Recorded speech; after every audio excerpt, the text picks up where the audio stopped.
پوچھنا چاہوں گا کیا اس کی کوئی شرائط بھی ہیں یا صرف ارکان ہی ہیں لا الہ الا اللہ نہیں، لا الہ الا اللہ کی بہت سی شرائط ہیں، اہل علم نے ذکر کی ہیں، اور وہ جو شرائط ہیں وہ قرآن میں موجود ہیں اور وہ آپ علیہ الصلوۃ والسلام کے فرمان میں موجود ہیں۔ اچھا، جس طرح نماز کے لیے وضو کا ہونا یہ شرط ہے، ادروائز نماز قبول نہیں ہوگی، تو ایسے ہی لا الہ الا اللہ کی بھی کچھ شرطیں ہیں، ان کو پورا کرنا انتہائی ضروری ہے۔ یعنی صرف زبان سے کہہ دینا کافی، صرف طوطے کی طرح لا الہ الا اللہ پڑھ لینا یہ کافی نہیں ہے۔ مجھے ایک واقعہ یاد آ رہا ہے امام الحسن البصری رحمہ اللہ کے حوالے سے۔ یہ واقعہ جو ہے امام ابن رجب رحمہ اللہ نے اپنی کتاب التوحید میں ذکر کیا ہے۔ اسی طرح بر صغیر کے ایک بہت بڑے عالم، بڑے جلیل القدر عالم تھے نواب صدیق حسن خان رحمہ اللہ، ان کی ایک کتاب ہے الدین الخالص، اس میں بھی انہوں نے اس واقعے کا ذکر کیا ہے۔ امام الحسن البصری رحمہ اللہ نے فرزدق، کیا لا الہ الا اللہ زبان سے کہہ دینا یہ عمل بیان کرنا مقصد ہے یا اس کا جو معنی اور مفہوم ہے اور یہ عقیدہ یہ اس سے مراد ہے؟ دیکھیں لا الہ الا اللہ کی اگر ہم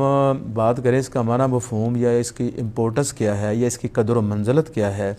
یا اسلام میں اس کا مقام و مرتبہ کیا ہے، میرا خیال ہے کہ یہ تو ہمارے ناظرین یا ہمارے جو سامعین ہیں ہر انسان جانتا ہے کہ اس کے بغیر تو کوئی انسان مسلمان ہی نہیں ہوتا۔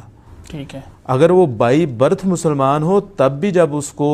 جو ہے سمجھ بوجھ آتی ہے تو وہ لا الہ الا اللہ کا اقرار کرتا ہے عملاً۔ اسی طرح جب کوئی انسان نیا مسلمان ہونا چاہتا ہے اس کے لیے بھی بنیادی شرط یہ ہے وہ اشہد ان لا الہ الا اللہ و اشہد ان محمد رسول اللہ صلی اللہ علیہ وسلم، اس کا اقرار کرے۔ یہ جو بنیادی شرط ہے لا الہ الا اللہ کے امپورٹنس کو، اس کی اہمیت کو سمجھنے کے لیے میرا خیال اتنا ہی کافی ہے قرآن مجید کا۔ ڈاکٹر صاحب سب سے پہلے یہ بتائیے گا کہ ایمان لفظ جو سننے کو ملتا ہے اس کی تعریف کیا ہے، ایمان کس کو کہتے ہیں؟ دیکھیں لفظ ایمان جو ہے